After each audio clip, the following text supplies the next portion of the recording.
Rusty has grown up. He has married a woman, Debbie, and they have two wonderful children, James and Kevin, or Kevin James, as we like to say in this movie, and living just a very nice, life in Chicago, Illinois. And he's a pilot now, and they're just, on the surface, this sort of perfect little family, and he's going to take them on this journey because he overhears that they don't want to go to the cabin anymore.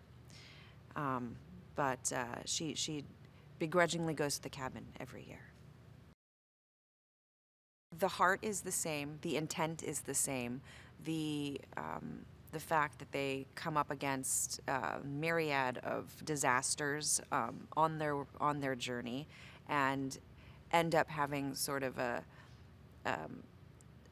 moral moment at the end, and the family comes together, and that it is, that family does come first. And I mean, those sort of thematic principles are through this as well, but it's, still it's still different people, different kids, different wife. We meet up with a lot of different incredible characters on our journey, and but we of course are all huge fans of Vacation and the saga that it was, and that's why we're all here, because of what Chevy and Beverly and all of the different children created. I like the fact that she wasn't written like could have been very typical of the supportive wife in the car, and she's not. She's going through her own crises in her inside of herself and in her relationship, in her marriage. And I love that she has a secret that we get to unveil throughout this, that Debbie Griswold was a naughty, naughty girl, pre-Rusty Griswold. And I love that she's got spunk, and she's got a mouth on her, and she has an opinion. She's not just going along for the ride. I like that she's her own person. We always saw Rusty before. Was always so, listened to his dad, and always wanted to, be right there, and I'm with you, I support you. And he still has that. He has that feeling, and he wants his kids to be doing what he did, but they're not.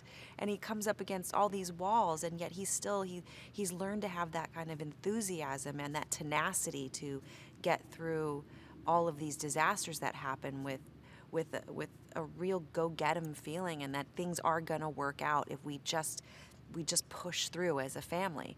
And meanwhile, cut to the three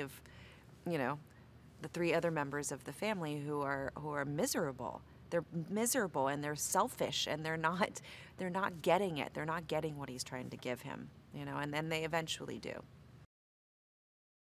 You have to read the room as to what kind of comedies are working right now, and the kind of comedies that are working right now actually are the ones that they've written. So they're very fast people. They're with coming up with new stuff right on the fly, which is really wonderful. They really have, their brains are constantly moving. Yet they are able to write heart. There's a lot of comedy writers who don't know how to do that. And I think in these movies, the one thing that we do have to emulate and we do have to uphold is that these people do love each other.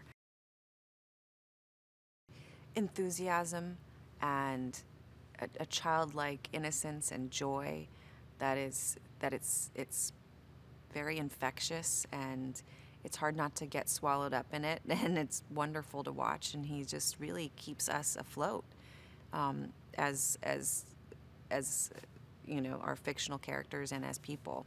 It really starts there. Ed is a really wonderful person, and, they set the tone. John and John set the tone, and Ed sets the tone for us, and so therefore we all kind of are game for anything. There's nothing else going on in there. There's no ulterior motives. There's no selfishness. It's very selfless and earnest and kind, and until he's a human being and he completely unravels, as one would. We were so lucky to have them be a part of it, and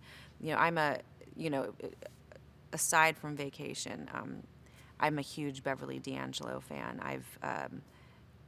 Hair's like one of my favorite movies of all time, and I wanted to be her when I was a little girl. See, I have a like Ed wanted to be Chevy Chase. I wanted to be Beverly D'Angelo when I was a little girl, from Hair, and I was just like insanely thrilled. And then of course, growing up watching Chevy and everything that he's ever done, and his brand of comedy is unlike anybody else. He invented what everybody else is trying to do.